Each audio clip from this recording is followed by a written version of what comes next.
Hello everyone, welcome back to Saga of Sin Studios, The Actual Fact. Oh shit. Hello everyone, welcome to the Saga of Sin Studios, The Actual Fact. I'm Chaz Roberts as always, and today I'm going to be bringing you a reaction to mainly a wrestling theme today, and we're going to be focusing on Wrestlemania 30. There was some ups and downs to it and that, and I just wanted to take this chance to give my opinions on it. So, yeah, if there's anything else, I'll add it on, but as I said, wrestling themed. So let's get on with the show, shall we? So yes, we're talking about, in general, the pay-per-view, how it started, how it went through and such.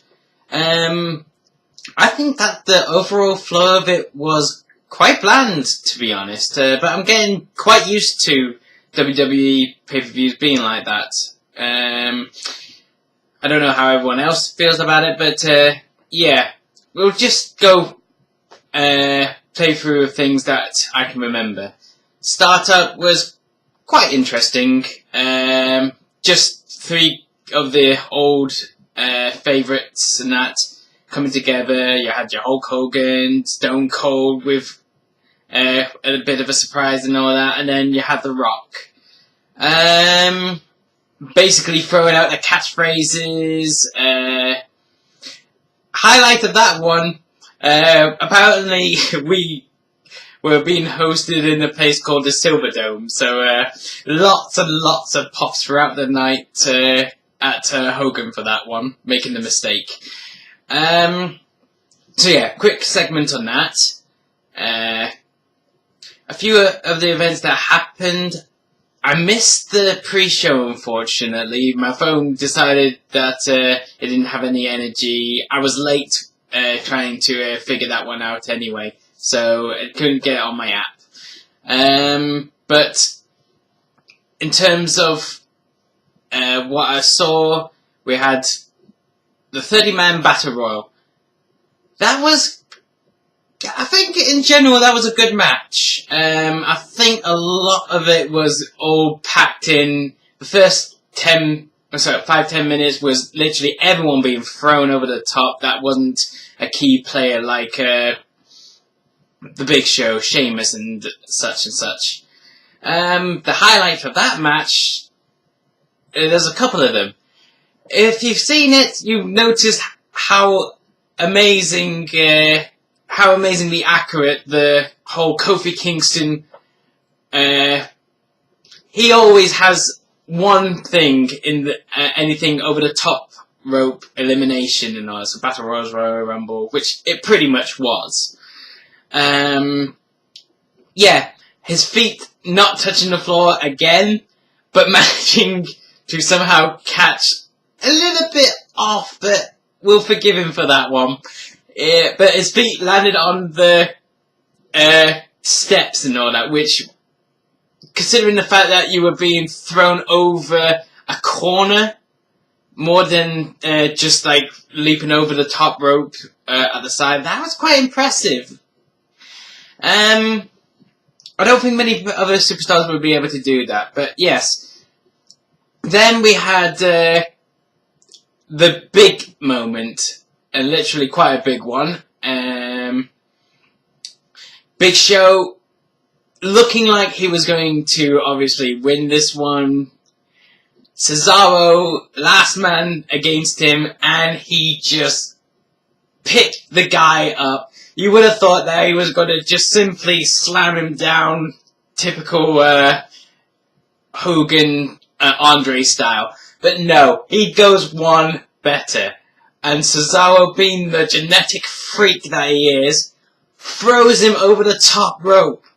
And like, wow, how? Did that just happen?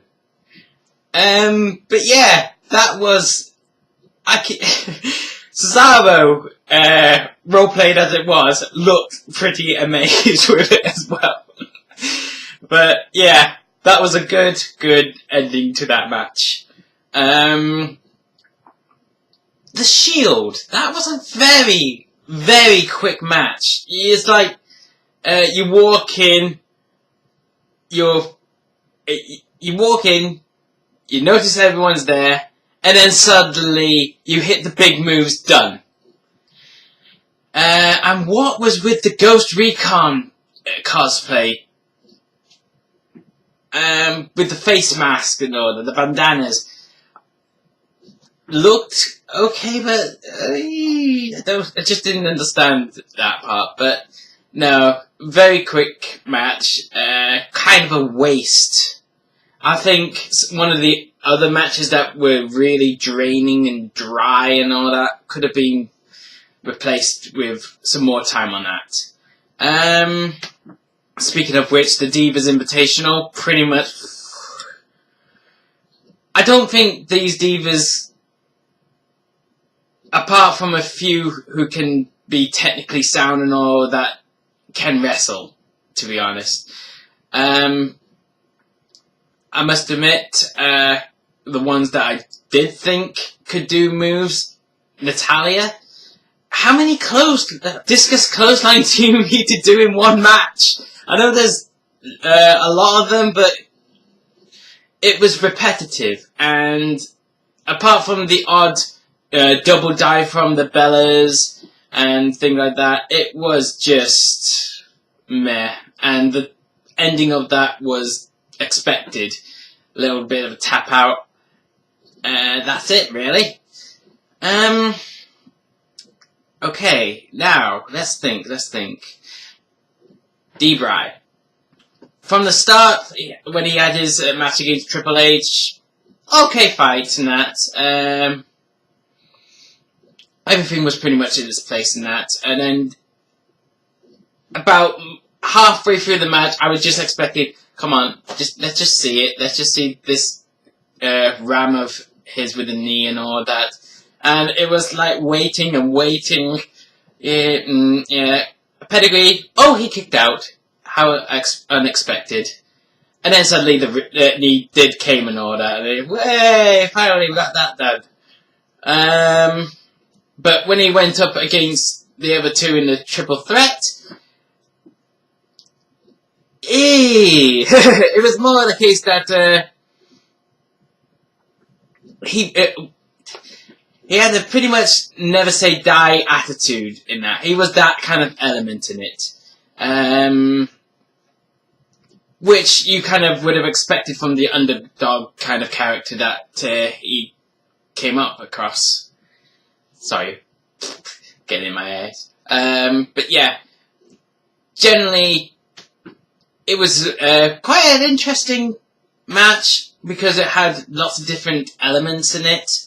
The most impressive part, but probably one that Randy Orton may rethink the next time he wants to do something like that, was the double team power bottom and RKO through a table.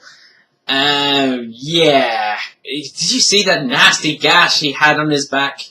I think a lot of people were thinking, oh my god, he's really hurt. Orton's really badly hurt and all that. But it looked very superficial. It's a scratch. I think these guys who have taken a lot harder beatings were fine with it. In a way. But yeah. The way that he just, Daniel Bryan just kept coming back and back and back after the beatings, after Triple H and Stephanie tried to interfere and all that. Yeah, it was entertaining, but meh. It was kind of what I was expected would happen come the Triple H being beaten idea. And now for the Cena and Wyatt one. I think there was some decent action in there. I mean, it was pretty hard hitting.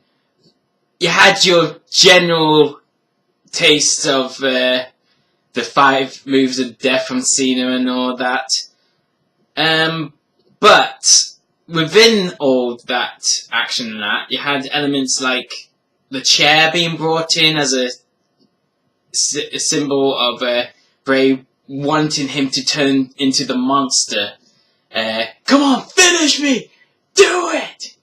And yeah, Bray played his role good. Cena did alright. I won't take anything away from him on that. But what should have happened, which we all pretty much kind of figured would never happen, was there was a bit of the old Cena, come on, the ruthless aggression that came from when he first entered the ring with The Undertaker. And yeah, it was not going to happen, but you saw lots of that potential could have come from that match, how he hasn't lost that kind of emphasis on him. But if he's not going to capitalize on it, it's just Cena, Super Cena all over again. And he may be a nice guy outside the ring, but I'm just tired of seeing him being Superman for the company. But yeah, other than that, it was a good match. Now, I wanted to have this as a separate part because this was a big deal to me. My favourite superstar in the entire roster of history was The Undertaker. And tonight was quite a defining match. It had the Beast versus the Streak, or other way around, whatever. And yeah, Brock looks like the kind of character that can do the business, beat it and things like that. And he's quite aggressive in that. There was a lot of problems with this match, I found. I know this may be biased and all of that, but these are generally what I think. The match itself was absolutely horrid in terms of one thing transitioning into the other. There was no decent flow, and it was a case that when the Undertaker was down, Brock just at least one particular time, just stood there. Look, I could be doing something. I could be doing something and knocking him down and hurting him. I'll just stand here, take a second look to him, a third one, and there was just no real flow. The crowd were bored shitless. I was bored shitless. And yeah, basically, throughout the entire match, it just didn't work as a match. The Undertaker did apparently suffer an injury, a concussion, which was confirmed by other resources and that. So yeah, that's probably why The Undertaker wasn't in the best of abilities. Why he couldn't sell the couple of German suplexes that Brock gave him. No surprise there. I mean, a guy of his age, and if he is messed up in the head, I don't think he would have gotten the timing and things like that right anyway. So, but it took, as far as the story goes, 3 F5s to beat him, which is meant to be a devastating maneuver by a strong man. So I don't have a problem with that, but then again, there was the whole Triple H pedigree, super kick with Shawn Michaels and in the Hell in a Cell. Hell, they even used sledgehammers and such. So 3 F5s was acceptable, I would say. But here's the thing. The streak was broken. Now, I don't have a necessary problem with that. In the past, I believe that The Undertaker wanted Brock to defeat him and break the streak, but Brock wasn't available at the time. I wonder why. But yeah, he generally went in, had his streak broken after an absolutely dreadful match.